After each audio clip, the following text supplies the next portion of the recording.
We don't need the intro to Asshole Consulting. I gotta cut time where I can. I got caught up on Friday, and I was like 8 more requests that came in. So there. I promote my stuff. Go to assholeconsulting.com. Get my book, The Book of Numbers, Analyze the ROI Pursuit of Women, and all my other books. Very intelligent. Great reading. Great read. Better than Catcher in the Rye or whatever books other American authors who aren't as good as me wrote. You want to read The Drunk in Key West? Go ahead, read The Drunk in Key West. See how happy you are. All right, we have an interesting question from a military man. Remember, military personnel get a discount.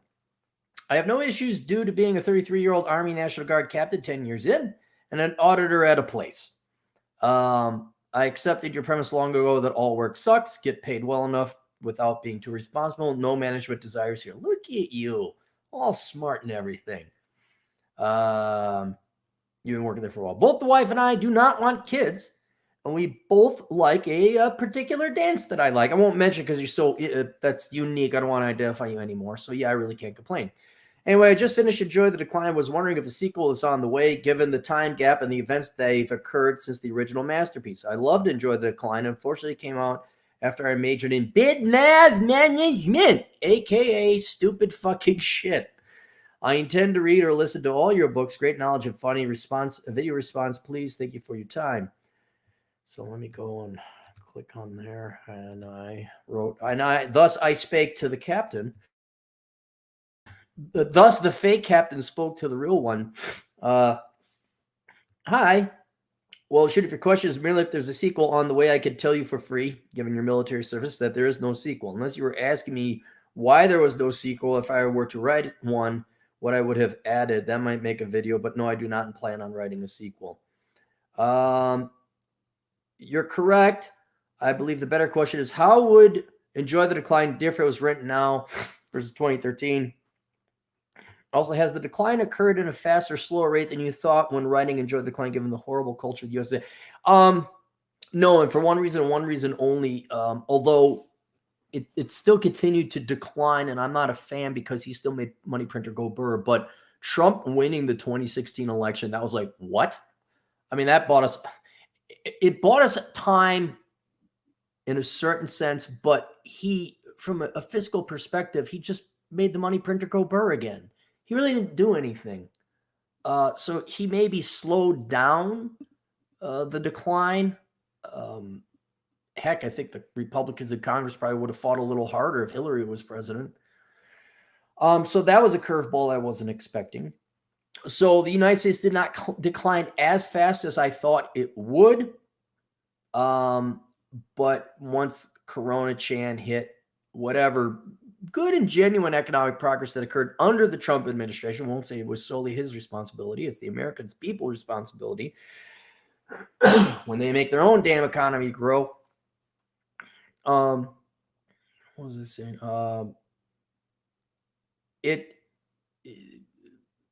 The coronavirus made up for whatever progress we might have made and got us right back to the original. I'm like, oh yeah, we're so screwed. And it really isn't even necessarily the election or anything it's the people. It really is the people. Biden, I don't care who, I would say it's better than Hillary.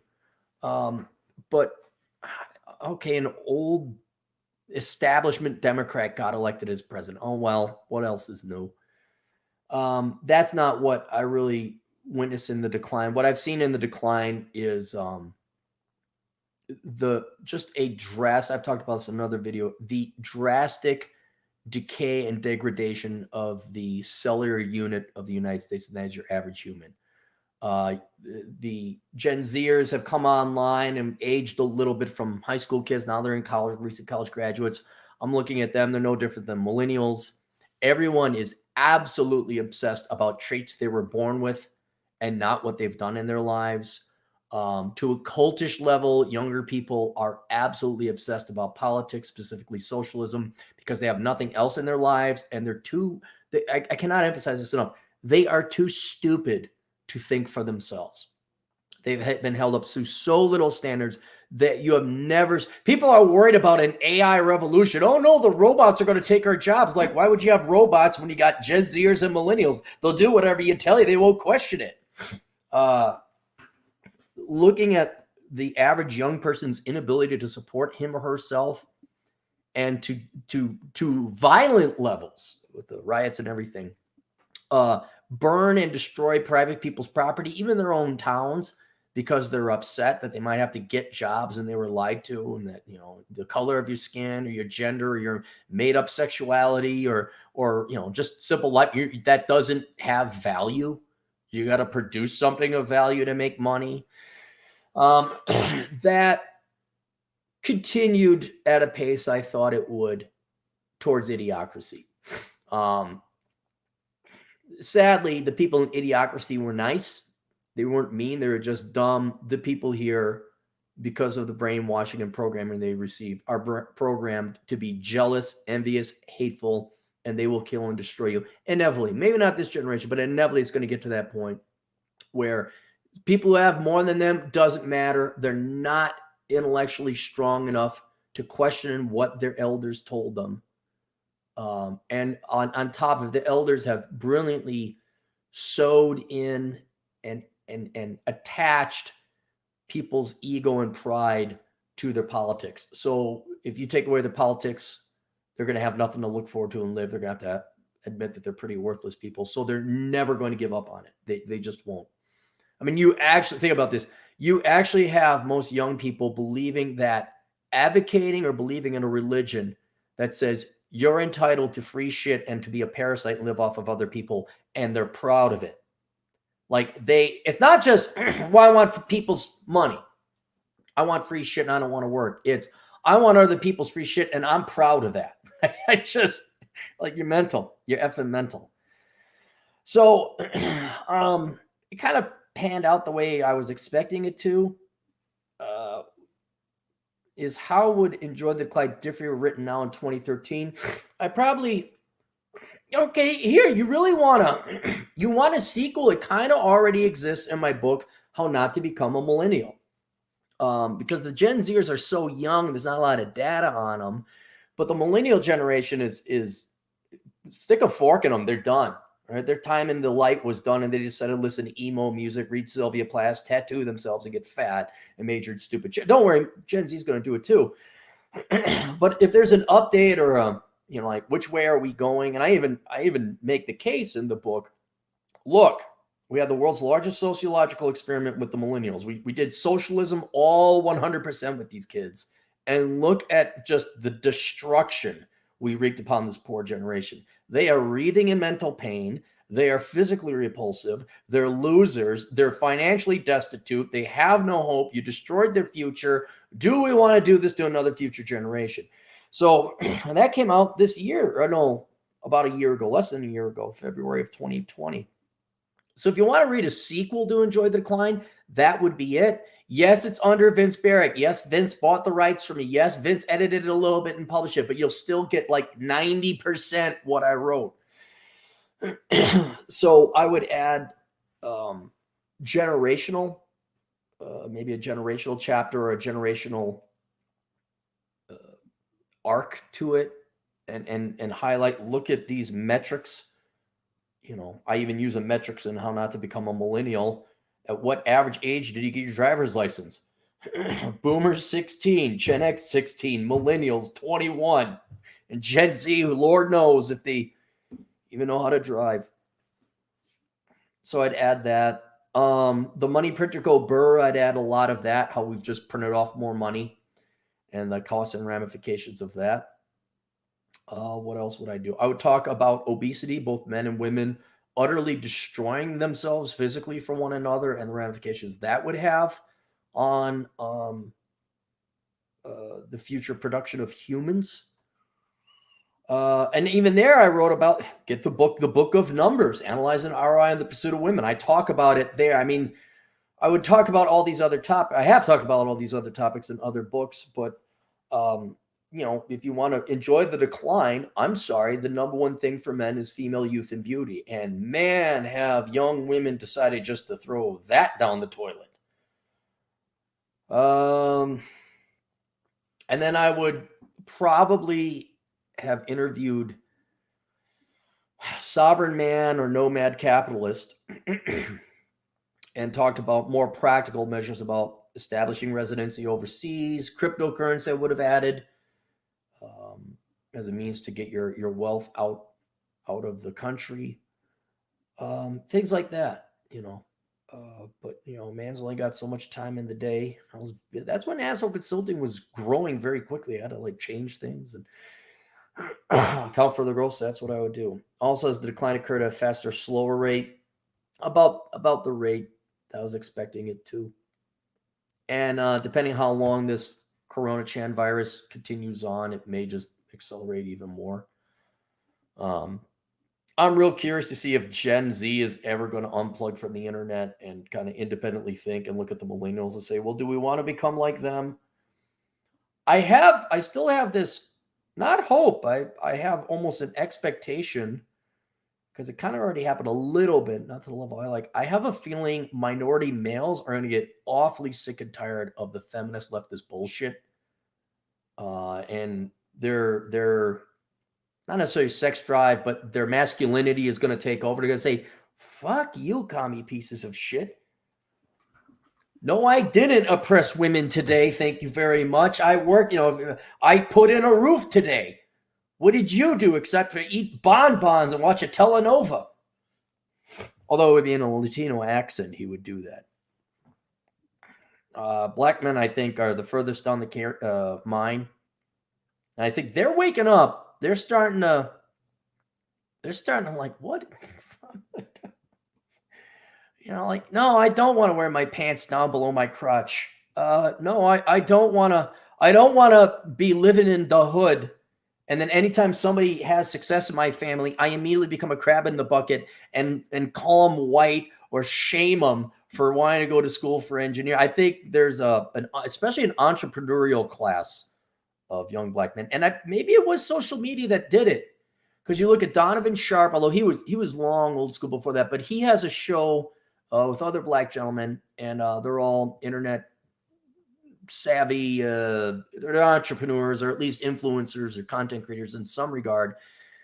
And they like money. They're not all like, yeah, let me pay 50% over to the state so all the baby mamas can get my money. There's Glendon Cameron's another example of that. But I think you're gonna see, as word spreads on the internet, you're gonna see minority men, I think, they're not all going to vote for the next Republican nominee, but you're going to seem like, whoa, wait, what's that?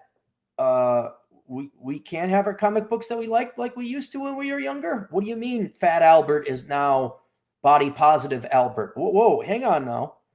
It's happening. They'll come for the Womans. If a liberal woman has to choose a team between Team Socialism and Team Womans, she will pick Team Womans over men and over social. They will. So,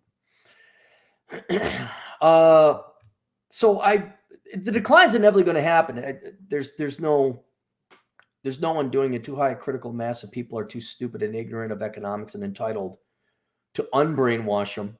So the only thing that's going to do that is a crippling recession, which I thought the great financial crisis was going to be, but we just made money printer go burr. Yay.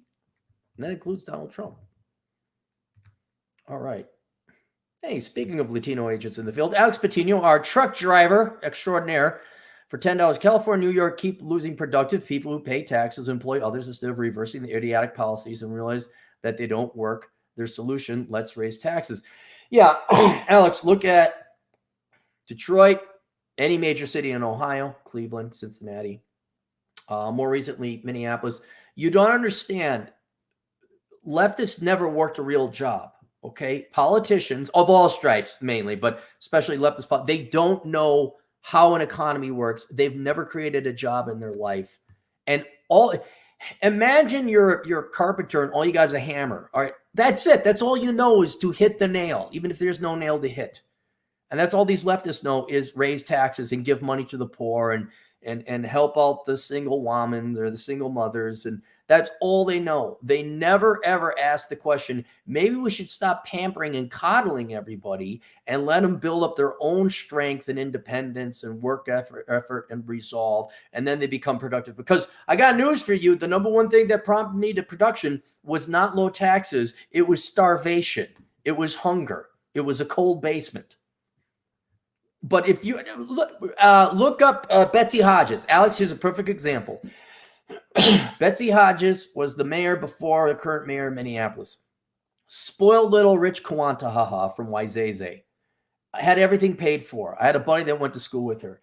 And he's like, oh, yeah, she was always going to change the world. Right? This bitch never wanted to work a real job in her life, and she didn't. She never did. But the rich liberal white woman is going to come into the inner city and help the poor minorities with more money because that's never been tried before. So you know the productive aspect, like you need brains, you need brawn, and you need capital. Okay. If you're not smart, you got the brawn. Okay. You go and you build roads or you put in infrastructure and high internet cable and things like that. All right. If your brains, we need you to work in Silicon Valley, come up with products and software and things and streamline efficiency. Like, for example, I'm sure your truck has some kind of GPS that updates you with some very critical information and cuts travel time and things like that. We need those guys here. And then we need just some money, capital to finance these things. Do you think any leftist politician in California or New York, take de Blasio or Cuomo, aren't they like grandchildren of career politician fuckwits in New York anyway? Like they don't know any of the mafia knows more about running a business than those guys. So trying to convince leftist politicians of the merits of, it's not even free market economics. It's letting people make money and making it easy for them to do so.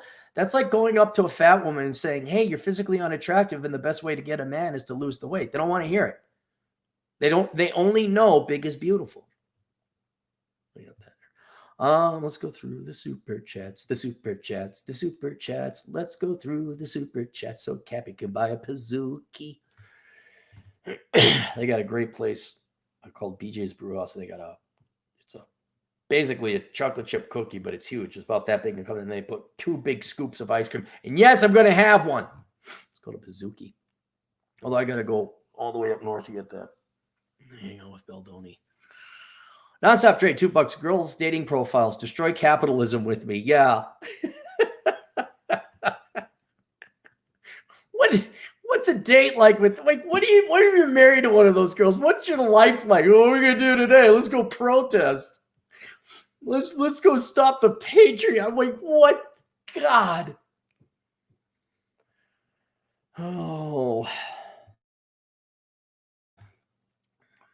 Andrew P for $5. Cappy, your new blog post on your website regarding fat women is on point. Thanks for that. Yeah, everyone go captaincapitalism.blogspot.com. The title is called what's it called? The Cartel That Worked Too Well.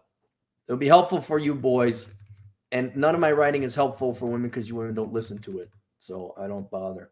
Alex Patino again. Alex, save some money for your kids. $5. Thus continue the death spiral while the rest of the nation follows Diafruta de decline. Diafruta la declive? Is that even Spanish? Fruita del declive. That's not even pulling up in Spanish. Is that Latin? I got nothing. That's Spanish for decline. Never mind, Alex. Never mind. I am so smart. SMRT. Nonstop Dre for $2. Do you think the next train wreck is trans pay gap? They're gonna go to such a granular. Maybe. I think someone had a brilliant observation. I'll get to it maybe in a podcast later. That the next generation of crazy is going to be that STDs are cool and that you shouldn't shame people, or you shouldn't. Well, you shouldn't shame people. That's just rude. I get that, but how dare you not sleep with people that have AIDS or whatever else have you? And there we go. All right, that's it. Questions, answers, assholeconsulting.com. We'll see you guys later. Toodles.